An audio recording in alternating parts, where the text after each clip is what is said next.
अ, ये रही हमारी Python files.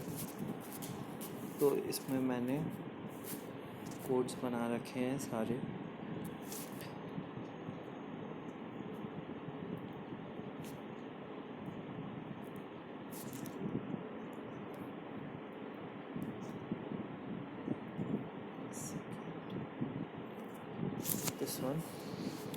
This is my first code.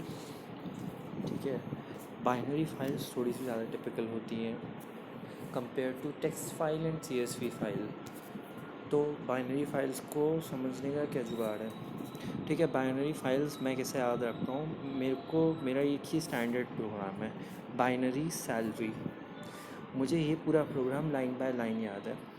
ठीक है, तो मैं एक प्रोग्राम लाइन बाय लाइन याद कर लेता हूँ। तो बाइनरी के साथ क्या दिक्कत है, उसमें ज़्यादा वैरायटी नहीं होती क्वेश्चंस की, लगभग सारे क्वेश्चन एक ही जैसे होते हैं। तो उसमें बस थोड़ा बहुत ही चेंज करना होता है क्वेश्चन टू क्वेश्चन। तो अगर आपको एक क्वेश्चन याद है तो आप लगभग सारे ही क्वेश्चन कर लोगे बाइनरी के। ठीक है, तो बाइनरी को हम लोग पैक अनपैक करने के लिए यहाँ हमारे पिकल मॉड्यूल यूज़ करते हैं। This is my pickle. ठीक है, तो यहाँ पे भी हम एक राइट फंक्शन लिखेंगे पहले। एक फ़ंक्शन, क्योंकि ये मेन्यू बेस्ड एप्लीकेशन है, तो एक फ़ंक्शन डेटा पुश करने के लिए होनी चाहिए और एक फ़ंक्शन डेटा पॉप करने के लिए होनी चाहिए। तो पुश करने के लिए हमारी राइट। ठीक है, तो अब राइट में हम सबसे पहले हमारा अपना सबसे फाइल मैनिपुलेशन में जो सबसे ज़रूरी कमांड होता है वो होता है ओपन, जो यूज़ होता है फाइल हैंडलर बनाने में। ठीक है, तो यहाँ मैंने अपना फाइल हैंडलर बना दिया। यहाँ पर मोड राइट और रीड ओनली नहीं होते हैं, यहाँ पर हमें WB लगाना पड़ता है, मतलब राइट बाइनरी। WB अलग से स्पेसिफाई करना है कि वो बाइनरी मोड में खुल रहा है। तो ये WP यहाँ पे देना पड़ता है, वहाँ केवल W से काम चल जाता है, पर यहाँ WB देना पड़ता है, राइट बाइनरी। फिर मैं यहाँ पे एम्प्लॉय ID इनपुट कराता हूँ। ये कोड बेसिकली एम्प्लॉयज़ की सैलरी देखता है। ये हर उस एम्प्लॉय की प्रोफाइल डिस्प्ले करा देगा जिसकी सैलरी एक पर्टिकुलर नंबर से ज़्यादा होगी। ठीक है, तो ये इसका फंक्शन ये है। तो सबसे पहले उसके लिए एक एम्प्लॉय ID होनी चाहिए, एक एम्प्लॉय नेम होना चाहिए, एक एम्प्लॉय सैलरी होनी चाहिए। ये 3 वैल्यू होंगी एक एंट्री की। ठीक है, अब इस एंट्री में मैंने यूज़ किया है ट्यूपल। हम लिस्ट्स भी यूज़ कर सकते हैं इस केस में, डिक्शनरीज भी स्टोर कर सकते हैं, पर ट्यूपल्स थोड़ी आसान रहती हैं। ठीक है, तो ट्यूपल्स में मैंने इसे पैक कर दिया। Tuples is this curly braces. So इसे मैंने इसके अंदर पैक कर लिया है। हमारा पहला एलिमेंट है A, which is our which is employee ID, then the variable B, which is employee name, and the variable C, which is employee salary, C। इसका इंडेक्स 0 हो गया A का, B का इंडेक्स 1, C का index 2। I hope कि तुम्हें indexing याद होगी सबकी। अगर नहीं है तो मेरे को बता देना, मैं तुम्हें एक अलग से वीडियो बना के भेज दूंगा लिस्ट और ट्यूपल की इंडेक्सिंग की। तो ठीक है, A हमारा 0 है, B हमारा 1 है, C हमारा 2 है। तो यहाँ पे हम लोगों ने फिर उसके बाद से जब ट्यूपल में डाल दिया तब हमें इसे फाइल में राइट करना है। तो राइट के लिए हम लोग डम फंक्शन यूज़ करते हैं। अब तुम रीड राइट का ऐसे याद रख सकते हो, जैसे हमने जो डेटा कलेक्ट किया अब हम उसे फाइल के अंदर फेंक रहे हैं, हम उसे डंप कर रहे हैं। तो ये डंप है, इसका सिंटेक्स ये है pickle dot dump. T tuple हमारा जो हमने यहाँ पर ABC से बनाया है, एंड फाइल हमारा फाइल हैंडलर जिसके अंदर है वो फाइल खुली है, जिसके थ्रू वो फाइल खुल हैंडल हो रही है, हमारा फाइल हैंडलर। तो हमें pickle dot dump where the variable which has to be stored, the information, the data which has to be stored comes first, comma the file handler in which the file must be stored. Okay, तो read. ठीक है, अब read के लिए तो सबसे पहले हमारा जो काम है फाइल हैंडलिंग में हम करते हैं वो है फाइल हैंडलर बनाना। तो यहाँ पे मैंने फाइल हैंडलर बनाया और जैसा मैंने बताया यहाँ पर read mode, right mode, append mode नहीं चलते हैं। राइट बाइनरी, रीड बाइनरी और अपेंड बाइनरी चलता है। बिल्कुल वैसे ही मैंने यहाँ पे रीड बाइनरी कर दिया है। ठीक है, अब यहाँ से जो रीड का थोड़ा सा वो होता है ना, वो थोड़ा सा डिफ़िकल्ट होता है। ठीक है, तो इसको थोड़ा टिपिकल का सा इसका फॉर्मेट है ये एक पर्टिकुलर, क्योंकि देखो क्या होता है ना, हमने यहाँ पे वाइल ट्रू निकाला, क्योंकि जो लोड फंक्शन है वो एक बार में फाइल से एक ही सेट ऑफ वैल्यू निकालेगा। मान लो अगर इसके अंदर 10 रिकॉर्ड स्टोर है, इस बाइनरी फाइल के बाद जो लोड है उससे एक ही बारी में एक ही रिकॉर्ड निकलेगा। तो हमें लूप बार बार चलाना पड़ता है। अब हमें पता तो होता नहीं है कि कितनी बार हैं, कितने रिकॉर्ड्स हैं हम पे, जब तक हम उसे निकालें ना। तो हम लोग वाइल ट्रू स्टेटमेंट लगाते हैं। वाइल ट्रू हम तब यूज़ करते हैं जब हमें पता नहीं होता कितनी बार लूप चलेगा। तो यहाँ हमें नहीं पता कितनी बार लूप चलेगा, तो हमने यहाँ वाइल ट्रू लगाया है। अब वाइल ट्रू लगाने के साथ दिक्कत क्या है ना, जो ये लोड फंक्शन होता है जब बाइनरी फाइल खाली हो जाती है, मतलब सारे डेटा हम लोग उससे निकाल चुके होते हैं, तब ये एक एरर रेस कर देती है। एंड ऑफ फाइल एरर जिसे बोलते हैं, EOF एरर। ठीक है, EOF एरर ये रेस कर देती है। तो EOF एरर से हमारा एग्जीक्यूशन रुक जाता है। तो हमारा एग्जीक्यूशन ना रुके तो उसके लिए हमें एक्सेप्शन हैंडलिंग सिखाई गई थी 11th में। वो थी try and except block use करना। तो यहाँ पे हम इस पूरे वाइल ट्रू को एक ट्राई ब्लॉक के अंदर डाल देते हैं। ठीक है, ट्राई ब्लॉक के अंदर हमने वाइल ट्रू रन किया, बार बार डी से डी पिकल डैट लोड, और ये फाइल हैंडलर का नाम। एक बारी में एक फ़ाइल होगी, फिर उस फाइल का सेकंड मैंने अभी यहाँ पर ये बनाए थे इंडेक्सिंग। सेकंड हमारा सी यानी सैलरी। अगर इसकी सैलरी 10,000 से ज़्यादा बड़ी है तो ये डी को प्रिंट करा देगा। फिर उसके बाद ये दोबारा वाइल ट्रू में जाएगा, दूसरी फाइल लोड होगी, उसमें सेम कंडीशंस चेक लगेंगी। ऐसे ये बार बार बार बार बार बार होगा जब तक कि फ़ाइल का एंड ना आए। जैसे ही फाइल का एंड आएगा वैसे एक end of file error raise हो जाएगा।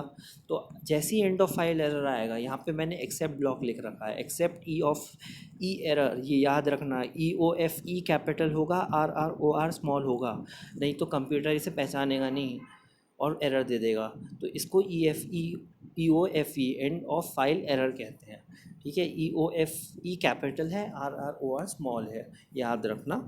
तो जैसे ही इसका एंड आया यहाँ पे इस वाइल ट्रू लूप से एक एक्सेप्शन उठ गया, वाइल लूप टूट गया, और इस एक्सेप्शन ब्लॉक ने उस एक्सेप्शन को हैंडल कर दिया, और एग्जीक्यूशन नहीं रुका हमारे प्रोग्राम का। तो उसने क्या किया, इसे हैंडल करने के बाद इस फाइल को क्लोज़ कर दिया। ठीक है, हम लोगों को अगर चेंजेस स्टोर करने होते हैं फाइल्स को, या हमने कोई फ़ाइल ओपन करी है तो हमें उस फाइल को क्लोज़ भी करना पड़ेगा। ये भी बहुत इंपॉर्टेंट पॉइंट है। हमने उसको फाइल को क्लोज़ कर दिया। फिर ये मेरी सेम वही बॉडी है जो हमने अब पिछले क्वेश्चंस में करी थी, while do enter 1 to write, enter 1 to read, enter 3 to exit. अब इसे एक बार चला के देख लेते हैं। ठीक है, अब मैं इसमें डालता हूँ राइट्स एम्प्लॉय ID, मान लीजिए 67 है। Okay, 67 is my ID। Employee name Ghanshyam. Salary इसकी मान लीजिए है 6,000। ये 10,000 से कम सैलरी है तो इसका रिकॉर्ड नहीं होगा डिस्प्ले जब मैं एग्जीक्यूट कराऊंगा। मान लीजिए enter your choice, my choices. अब I am going to write one more record which has salary more than 10,000, and इसकी एम्प्लॉय ID कुछ भी लिख लेते हैं 80। मान लीजिए इसका नाम है लीलावती,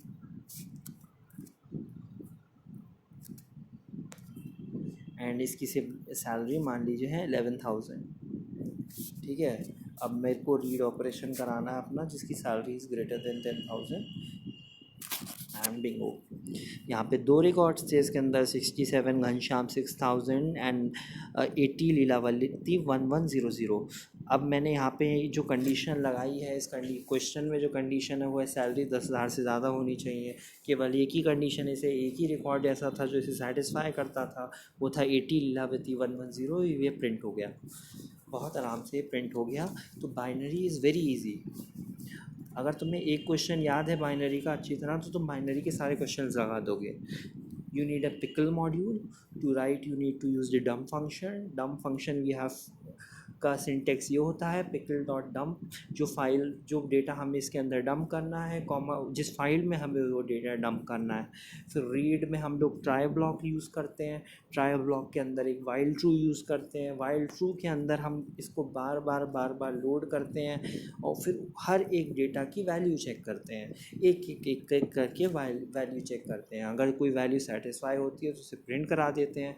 फिर एक एक्सेप्शन ब्लॉक लगाते हैं कि अगर जब लोड एंड में आ जाए फाइल के फंक्शंस में तो कोई एरर रेज ना हो, एग्जीक्यूशन ना रुके, तो वो EOFE एरर हमारा ये काम करता है। फिर हम उस फाइल को क्लोज़ करा देते हैं EFOE एरर की इंडेक्सिंग में ही।